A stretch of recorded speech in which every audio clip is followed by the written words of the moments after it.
keep up with your style.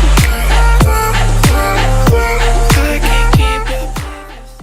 A top senator wants to tax the cash piles the wealthy are sitting on, and Biden agrees with him. Senate Finance Chair Ron Wyden wants to tax billionaires' unrealized wealth gains annually.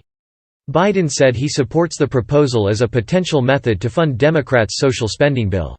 "I come from the corporate state of America," Biden said. "I just think it's about just paying your fair share, for Lord's sake." House Democrats have proposed a whole host of options to pay for their $3.5 trillion social spending bill, which includes measures like universal pre-K, tuition-free community college, and paid leave for workers.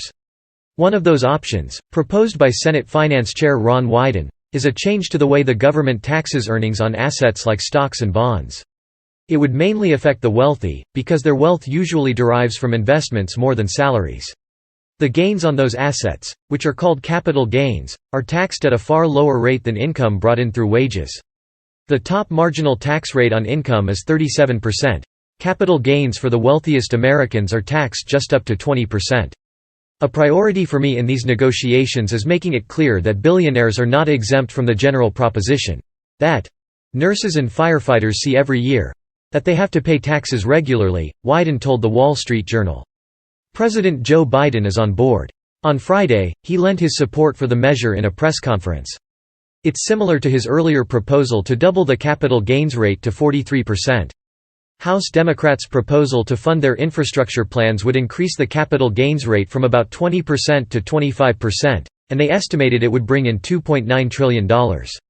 Wyden's preferred rate hasn't been reported yet. "I come from the corporate state of America," Biden said. "I just think it's about just paying your fair share, for Lord's sake."